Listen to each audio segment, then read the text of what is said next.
Hello, this is Compound Interest Stock Guy, and today we're going to be talking about a strategy when you're investing and trading in the market. So stay tuned. If you're new to the channel, please subscribe, hit the bell down below, give me a thumbs up. I appreciate it. I also want to disclose I'm not a financial advisor. This is just for entertainment and information purposes. Do not buy or sell based on anything I talk about in this video. Buy after you did your research or due diligence.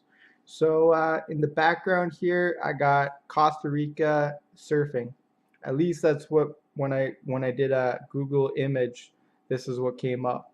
So I don't got any green screen, but this is the image that I got for the background. It's a pretty nice place. It's nice to look at, very nice scenery to kind of visualize being in a nicer place than where you're at sometimes. So anyways, let's do this. So I think that this is a strategy that people should pursue using because I find there's a lot of people, they're always asking, should I buy or should I sell? And it should be about position sizing, okay? So say you have an account that's got $25,000 or $50,000 or $100,000, let's say, and you decide you want to have, say, 10 different stocks and you're filling your positions. Well, uh, so you decided you want to get like $5,000, like so maybe 20% of your position size in say Canopy or Can Trust or whatever. It could be a miner, it could be Apple, it could be whatever. I mean, I'm not advising to buy those or sell, but I'm just saying it's just for example. So what happens on the charts when you're buying and when you're selling is the charts and the technical analysis can be kind of off, let's just say. So what happens is you could think it's the bottom, say at it's Canopy's at like $40, right? And you think that's the bottom. Well, if you threw all your bullets and you threw all your $5,000 at $40, and then what happens when it goes to 30 or $20? You're going to be pretty pissed because now your average is at $40 and I mean it and it's at $20, so it's half of what it is. Now, if you bought it in two or three different times, say you bought $1,500 at $40, then you bought another $1,500 at $30, and then another $1,500 at $20. Based on your chart reading skills and fundamentals, and you figured that's a good price to get in, then your average would be 33% below when if you just threw all your average at $40. So that's going to make it easier for you to make profit on your trade. Now, a lot of these stocks, they're very volatile. So, if you're buying a penny stock, let's say, I don't know, like Meta or M Jardine. M Jardine went from like $7 down to one, and then now it's at like a buck 25. So if you said like you want to get $5,000 or $10,000 worth of shares, and you were buying it on the way down, and you bought some at three, and then you bought some at two, and then one, it's going to be a lot less painful when it's going down if you didn't throw all your money on your position.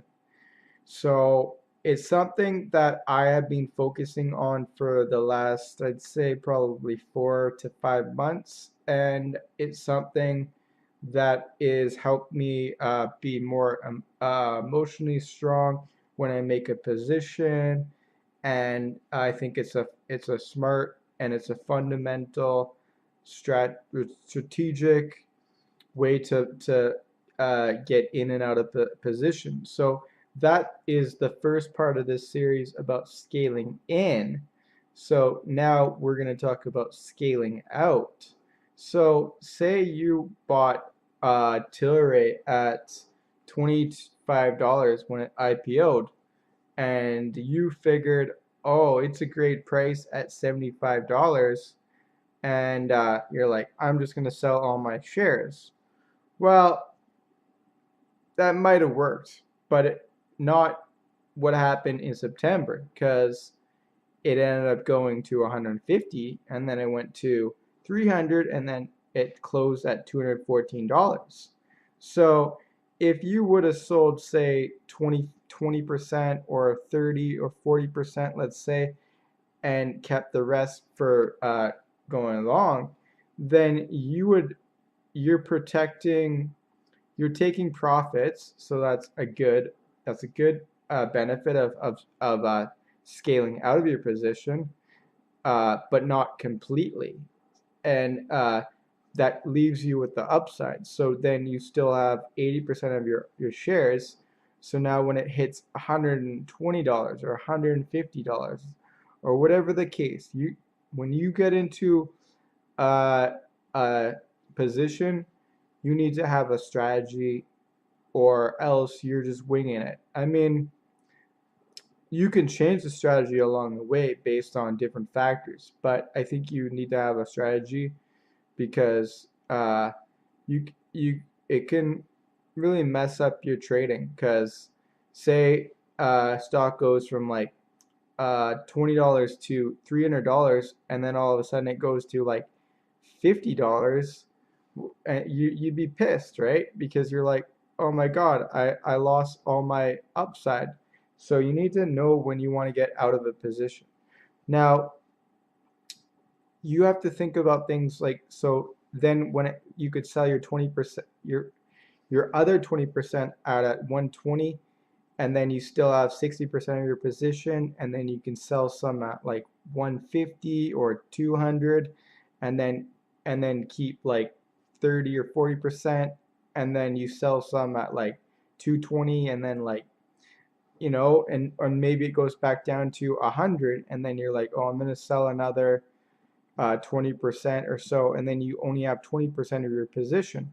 But now you just, instead of selling all your position out at $75, you ended up changing your average sell price from like $75 up to, say, like 125 to like 150, just by scaling out.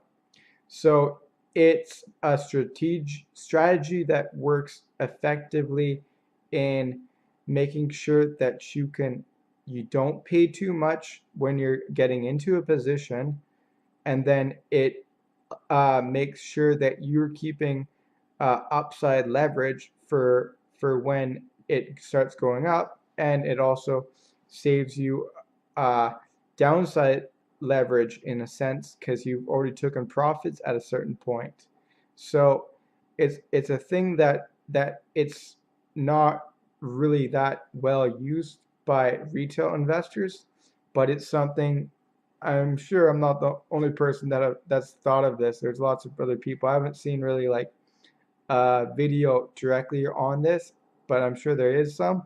But it's something I just learned myself, and it just became in my own, because I realized that this is what you need to do, and it just became ingrained in a solid strategy. Because a lot of people say like average down, average up, and yeah, that's exactly kind of what it is in a sense. But